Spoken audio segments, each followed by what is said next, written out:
ఈరోజు హైదరాబాద్ నగరంలో జూబ్లీహిల్స్కి సంబంధించినటువంటి ఉప ఎన్నికలు జరుగుతూ ఉన్నాయి.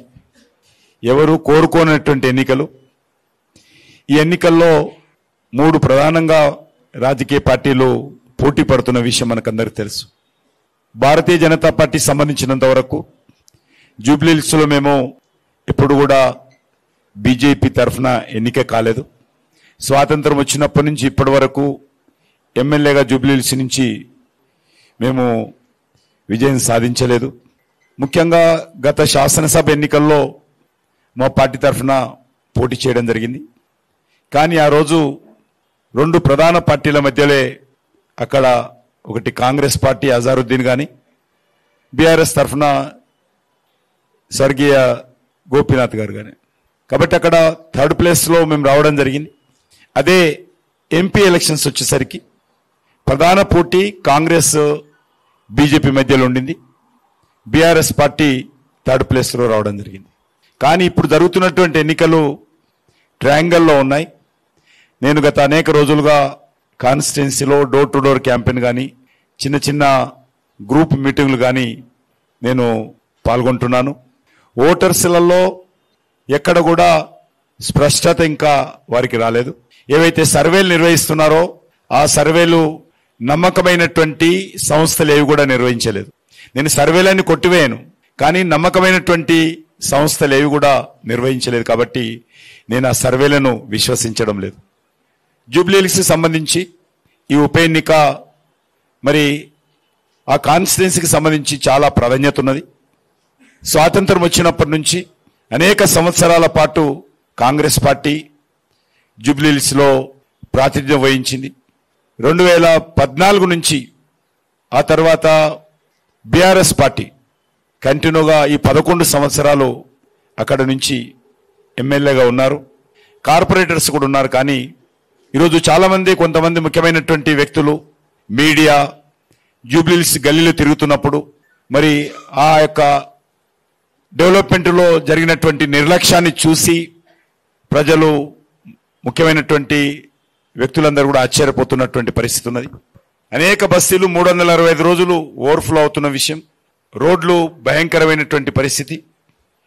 డ్రింకింగ్ వాటరు మరి పరిశుభ్రంగా లేకుండా డ్రైనేజ్ కలుస్తున్నటువంటి విషయం. నెలల తరబడి వెలుగనటువంటి వీధి లైట్లు ఈరోజు అక్కడ మనకు అనిపిస్తూ ఉంది.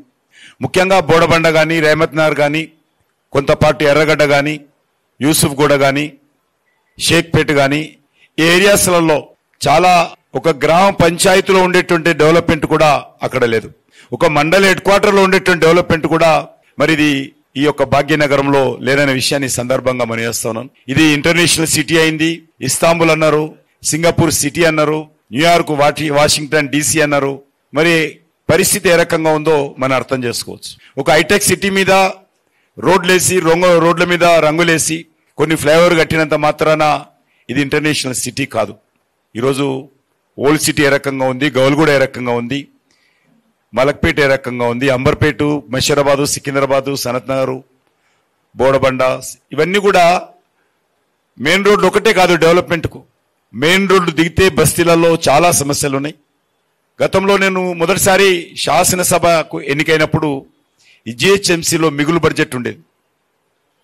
బ్యాంకులో GHMC డబ్బులు డిపాజిట్స్ ఉండేవి. కానీ ఈరోజు పరిస్థితి ఏంటంటే వీధి లైట్లు వేయడానికి డబ్బులు లేవు.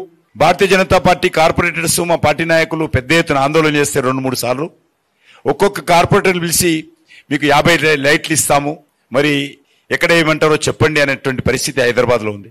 మీకు అందరూ తెలుసు, అరెస్ట్ అయ్యాము మేమందరం కూడా మా పార్టీ తరఫున. వీధి లైట్ల కోసమే కందీళ్లు పట్టుకొని పోయాము GHMC ఆఫీస్కు మా కార్పొరేటర్స్. ఆ పరిస్థితి వచ్చింది. ఈరోజు కాంట్రాక్టర్స్ GHMC ఆఫీస్ దగ్గర ధర్నాలు చేస్తున్నటువంటి పరిస్థితి. 20 లక్షలు, 10 లక్షలు రోడ్ల రిపేరింగు, ప్యాచ్ వర్క్ చేసినటువంటి కాంట్రాక్టర్లు కూడా. ఎందుకు చెప్తా ఉన్నానంటే తెలంగాణ రాష్ట్రానికి అత్యధికమైనటువంటి రెవెన్యూ హైదరాబాద్ నుంచి వస్తుంది.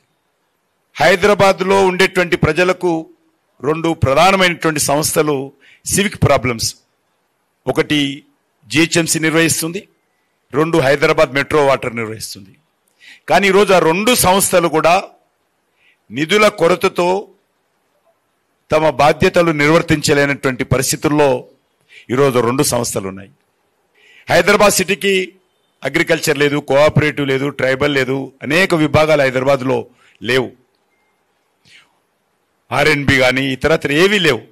ఉన్నటువంటి 2 ప్రధానమైనటువంటి సంస్థలు ప్రజలకు సంబంధించినటువంటి పౌర సమస్యలు పరిష్కారం చేసేటువంటి, పౌర సమస్యల పరిష్కార బాధ్యత చూసేటువంటి సంస్థలు జిహెచ్ఎంసీ, హైదరాబాద్ మెట్రో వాటర్. ఈ 2 సంస్థలు కూడా నిధుల కొరతతో ప్రధానంగా ఇబ్బంది పడతా ఉన్నాయి. దాని కారణంగా చాలా రకాల సమస్యలు బస్తీలలో వస్తూ ఉన్నాయి. అందుకే ఈరోజు హైదరాబాద్ నుంచి రెవెన్యూ వస్తున్నప్పుడు కూడా హైదరాబాద్ పరిస్థితి ఆ రకంగా ఉంది. జూబ్లీహిల్స్లో అది కూడా ప్రతిబింబిస్తూ ఉంది. ఇప్పుడు ఈ యొక్క ఎన్నికల్లో ప్రచార సరళి ఇప్పటి వరకు ఎమ్మెల్యేగా ఉన్నటువంటి బీఆర్ఎస్ పార్టీ, 2 సంవత్సరాల క్రితం వరకు అధికారం ఉన్నటువంటి బీఆర్ఎస్ పార్టీ ఈ యొక్క జూబ్లీహిల్స్ వెనుకబడినతనానికి, వెనుక వేయబడినతనానికి వాళ్ళు కూడా బాధ్యత వహించాలి. కాంగ్రెస్తో పాటు బీఆర్ఎస్ కూడా బాధ్యత వహించాలి. కాంగ్రెస్ పార్టీ ఎన్నికల ప్రచారంలో ఎక్కడ కూడా మేము వచ్చినటువంటి 2 సంవత్సరాల్లో ఈ యొక్క ఇచ్చినటువంటి 6 గ్యారెంటీల విషయం కానీ, ఇచ్చినటువంటి అనేక రకాల 400 పైచీలకు సబ్ గ్యారెంటీల విషయంలో కానీ ఎక్కడ కూడా ప్రస్తావించడం లేదు. ఎంతసేపు వ్యక్తిగతమైనటువంటి విమర్శలకు, మజ్లిస్ పార్టీ మెప్పు పొందేందుకు గౌరవ ముఖ్యమంత్రి రేవంత్ రెడ్డి గారు ప్రయత్నిస్తున్నారు. అదేవిధంగా బీఆర్ఎస్ పార్టీ కూడా మరి మేము ఇన్ని వేల కోట్లు జూబ్లీహిల్స్లో ఖర్చు పెట్టినామంటే ప్రచారం చేస్తున్నటువంటి పరిస్థితుల్లో మరి బోడబండలో ఉన్న పరిస్థితి ఏంది, కనీసం రోడ్డు లేనటువంటి పరిస్థితి, డ్రైనేజీ సమస్య పరిష్కారం లేనటువంటి పరిస్థితుల్లో మరి మీరు ఖర్చు పెట్టినటువంటి డబ్బులు ఎక్కడ పోయినాయో మరి బీఆర్ఎస్ పార్టీ చెప్పాల్సినటువంటి అవసరం. మేము 11 సంవత్సరాల్లో వేలాది కోట్ల రూపాయలు ఖర్చు పెట్టాం జూబ్లీహిల్స్ అని చెప్పి బీఆర్ఎస్ పార్టీ చెప్తా ఉంది. గ్రామాల నుంచి వచ్చినటువంటి లేకపోతే ఇతర పార్టీలకు సంబంధించినటువంటి కార్యకర్తలు అక్కడ పనిచేస్తున్నప్పుడు, మీడియా వచ్చి చూస్తున్నప్పుడు ఎన్నికల సందర్భంగా ఒక గ్రామ పంచాయతీలో ఉన్నటువంటి డెవలప్మెంట్ కూడా జూబ్లీహిల్స్లోని అనేక బస్తీలో లేదని, ఒక మండల హెడ్ క్వార్టర్లో ఉండే డెవలప్మెంట్ కూడా జూబ్లీహిల్స్లో కొన్ని బస్తీలో లేదనేది వాళ్ళు చెప్తున్న విషయాన్ని మనం చూస్తా ఉన్నాం. పాదయాత్ర చేస్తే ఖచ్చితంగా ఈ యొక్క డ్రైనేజ్ ఓవర్ఫ్లోనే తిరగాల్సినటువంటి పరిస్థితి జూబ్లీహిల్స్లో కనిపిస్తూ ఉంది. మరి బీజేపీ సంబంధించినంత వరకు మేము ప్రచారం కొనసాగిస్తూ ఉన్నాం. మరి ప్రధానంగా కాంగ్రెస్ పార్టీని సందర్భంగా నేను ప్రశ్నిస్తా ఉన్నాను. మీరు గత 2 సంవత్సరాలలో తెలంగాణ రాష్ట్రంలో ఇచ్చినటువంటి గత ఎన్నికల సందర్భంగా హామీలేంటి, మీరు ఆ గ్యారంటీలు ఏ రకంగా పరిష్కారం చేశారో చెప్పాల్సినటువంటి అవసరం ఉంది. 2024 డిసెంబర్ లోపల మరి ఈ యొక్క 6 గ్యారంటీలు పరిష్కారం చేస్తామని చెప్పి కొన్ని విషయాలు చెప్పారు. ముఖ్యంగా ఉద్యోగాలు. ఈ రకంగా అన్ని పత్రికల్లో కూడా ఫ్రంట్ పేజ్ ఎలక్షన్స్లో అడ్వర్టైజ్మెంట్ ఇచ్చింది కాంగ్రెస్ పార్టీ. మేము 2 లక్షల ఉద్యోగాలు భర్తీ చేస్తాము, డిసెంబర్ 2024 లోపల జాబ్ క్యాలెండర్ ఇచ్చారు. ఎప్పుడు ఏ ఉద్యోగాలు భర్తీ చేస్తామో ఇచ్చారు. మరి ఆ 2 లక్షల ఉద్యోగాలు ఎక్కడ పోయినాయో, జాబ్ క్యాలెండర్ ఎక్కడ పోయిందో తెలియదు. 2 సంవత్సరాలు కావస్తుంది. అంతేకాదు ప్రతి పెళ్లి చేసుకున్నటువంటి అమ్మాయికి తులం బంగారం ఇస్తామని చెప్పారు. ఏ ఒక్క పేదవాడికి కూడా, పేద కుటుంబానికి కూడా పెళ్లి జరిగితే తులం బంగారం ఈ రోజు వరకు ఇవ్వలేదు. మహిళలందరికీ 2500 రూపాయలు ఇస్తామని చెప్పి మాట ఇచ్చారు. ఏ ఒక్క మహిళకి ఇంతవరకు అది ప్రారంభం కాలే. పొదుపు సంఘాలకు కేంద్ర ప్రభుత్వం లోన్లు ఇస్తుంది బ్యాంకుల ద్వారా. ఈరోజు మోడీ గారు నిర్ణయించారు 20 లక్షల వరకు. గతంలో 2 లక్షలు, 3 తర్వాత 5 తర్వాత 10 అయింది. ఇప్పుడు 20 lakhs మ్యాక్సిమం ఇస్తా ఉన్నాం మేము.